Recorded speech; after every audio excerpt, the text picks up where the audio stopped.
So we're looking at Wordsworth's sonnet composed upon Westminster Bridge, which is from a completely different historical moment in the Romantic era,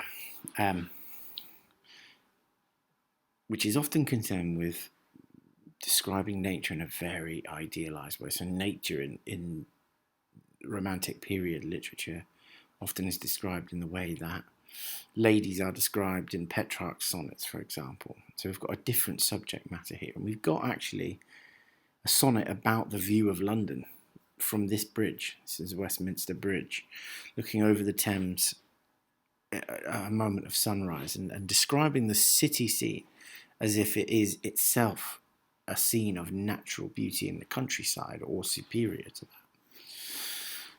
So Wordsworth opens with this hyperbolic tone. Earth has not anything to show more fair, more beautiful. So you think of all the possible scenes that the earth might have.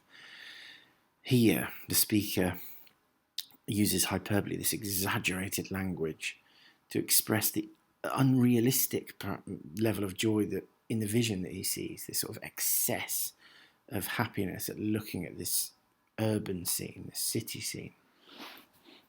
He then says, dull would he be of soul. He would have a dull soul. He would, have an emotionless or a lack of life in his soul, who could pass by this scene and not be affected by it. So he uses this conditional tense in the future. Dull would he be, this person, hypothetically, in the future, if he came and walked by this scene and didn't respond to it emotionally. So this conditional tense, dull would he be, is used to contrast the speaker speaking the poem with someone lacking in the sensitivity and emotion that you would need to respond to the beauty of the scene. So there's a contrast there between an imagined unresponsive person and the speaker who is deeply affected by what he sees. Dull would he be of soul who could pass by a sight so touching in its majesty. So we've got two interesting contrasts here. You imagine here a dull soul walking past and not noticing this scene that is touching in its majesty. So we've got juxtaposition of two different sorts of words here that are contrasting adjectives to the same kind of word but very different effects, to contrast the sensitivity of the onlooker who is touched most physically and emotionally by the scene, and then the awesome power of the scene itself, which has majesty, which is something we'd use to describe someone royal, like a king or a god. So there's a sensitivity on the speaker and then a kind of majestic power of the scene that shows the speaker and the scene in contrast, but in a kind of dialogue with each other based on feeling, a kind of emotional connection with the scene. So this juxtaposition of these two quite different words of a sensitive soul and then a powerful kind of ruler gives you this very clear sense of the way the speaker sees himself as inferior to the power of the scene. The city now doth like a garment wear the beauty of the morning. So this simile here is suggesting that the city is wearing the beauty of this moment like a piece of clothing that it has full control of. So the simile compares the beauty of the city scene with a person wearing a garment, an item of clothing like a t-shirt or a dress, as if the city has then, on purpose, deliberately chosen the beauty that has been granted by nature. It's in full control of whether it appears to be beautiful or not, which gives it a sense of intent and actual kind of power to control the way it appears. It wears the beauty of the morning, silent, bare. So these two adjectives here of this scene, we imagine a kind of morning sunrise scene here from Westminster Bridge, like the image. The adjectives contrast with the imagery of the morning being worn like an item of clothing. So this beauty is silent and bare, even though clothing itself seems beautiful and carefully crafted. So we've got this amazing power of the natural scene here to seem very minimal and natural, but at the same time extremely beautiful. So it isn't like a garment in that it is carefully crafted, but it is beautiful like one. It's kind of simple and beautiful at the same time. So then he lists all the human aspects of the scene: ships, towers, domes, theatres, and temples. These are all different things that are made by man, not part of the natural beauty necessarily. So this listing of the human aspects of the urban scene, the cityscape, gives a sense of bustling activity that contrasts with the tranquility of the moment. So we have a sense of all these places that are usually filled with busyness and people doing things, at this moment lying in rest. But it does also, this list, recreate the sense of crowding and the lack of space that we might associate with a huge city like London or even Rome, where things seem to be piled on top of one another, like these words seem to be piled into the sentence.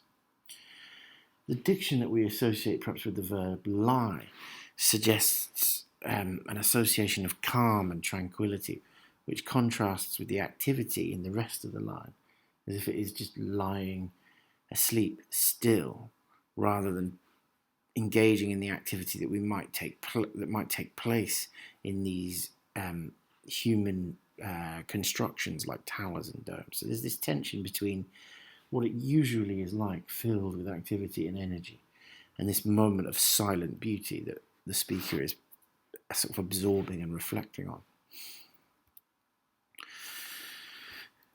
So the temples lie open unto the fields and to the skies. We have this sense then of the city suddenly moving outwards into a kind of rural image here.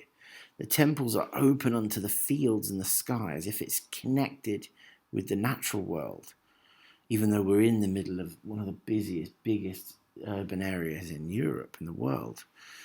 So the visual imagery portrays the city open unto the fields and the sky, in contact and open to the influence and purity of nature. So even though it is an urban scene, it's kind of open to the pure impact of the fields and the sky and what they then represent, the purity of nature. So yes, it is inside a city, but it is affected by the beauty that Wordsworth himself associated with nature. All bright and glittering in the smokeless air. So this visual imagery here, bright and glittering, emphasizes the ornate beauty of the scene, almost like gold or some sort of deliberately made jewelry. But then also its clean purity, the smokeless air, which, bearing in mind we're looking at London, sort of 40 years before Dickens wrote, and that we're in the middle of an industrial revolution that spans hundreds of years. So the city is really polluted at this moment in time, and the speaker here is almost over the top, I think, in their idealization of the city, seeming to be smokeless, this air. But we could also then say that it's perhaps because there isn't any activity because it's so early in the morning, but there is this sense of wanting the city to be pure and clean and untainted, like the countryside that Wordsworth is famous for kind of celebrating. Never did sun more beautifully steep in his first splendour valley, rock, or hill. So never did the sun sort of soak a natural scene in more beauty than this one in the city. So we look at the personification that is used here to give the sun power. If you steep something, you soak it. It's almost what you would do to the sponge cake bits that you would soak in some kind of masala wine at the bottom of a tiramisu. You would steep it in that wine. So imagine the earth being soaked in the sun's rays. It gives the sun this power or artistic, creative kind of nature that it possesses,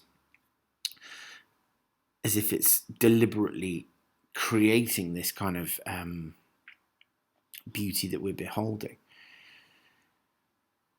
The valley, rock, or hill is again listing, this time, parts that are in contrast with the city, natural scenes. So he equates the city scene that he's described already with the earlier listing with rural images, countryside images, associated with the Lake District in the north of England, which is where Wordsworth is from. And it suggests the city scene is at least as beautiful as anything found in the picturesque countryside. So he's trying to draw it into comparison, into a favourable comparison with the beauty of the natural landscape. This here is where the volta takes place in this poem. So we've got an octave and a sestet in this poem, shifting from a description of the scene to the speaker's reaction to it. And this emphasises the sensitivity of the speaker in responding to this beauty. That's what this poem is trying to show us, is how sensitive and emotional the person speaking is. Never saw I, never felt, and you can see the beginnings of that emotional reaction that he describes here. And the repetition of never emphasises the novelty, the kind of newness of the experience. For Wordsworth, who's lived in the lakes for most of his life, the lakeside, the country. This suggests the city is at least as beautiful and idyllic as the countryside that he knows so well, and that it's surprised him because he's never felt a calm so deep. So for all of his experience of walking around the Lake District, this kind of beautiful hilly landscape, he's never been able to feel a calm as deep as the one that he's experiencing looking at London from Westminster Bridge. And the exclamation here shows a kind of shock at this experience, but also perhaps the deep belief that he has in the opinions that he is expressing here. The river here is described, the Thames River, glideth at his own sweet will, of his own power. So the river is personified again, like the sun was previously, and gives the natural parts of the scene a kind of freedom and control. So they're kind of acting of their own power and decision.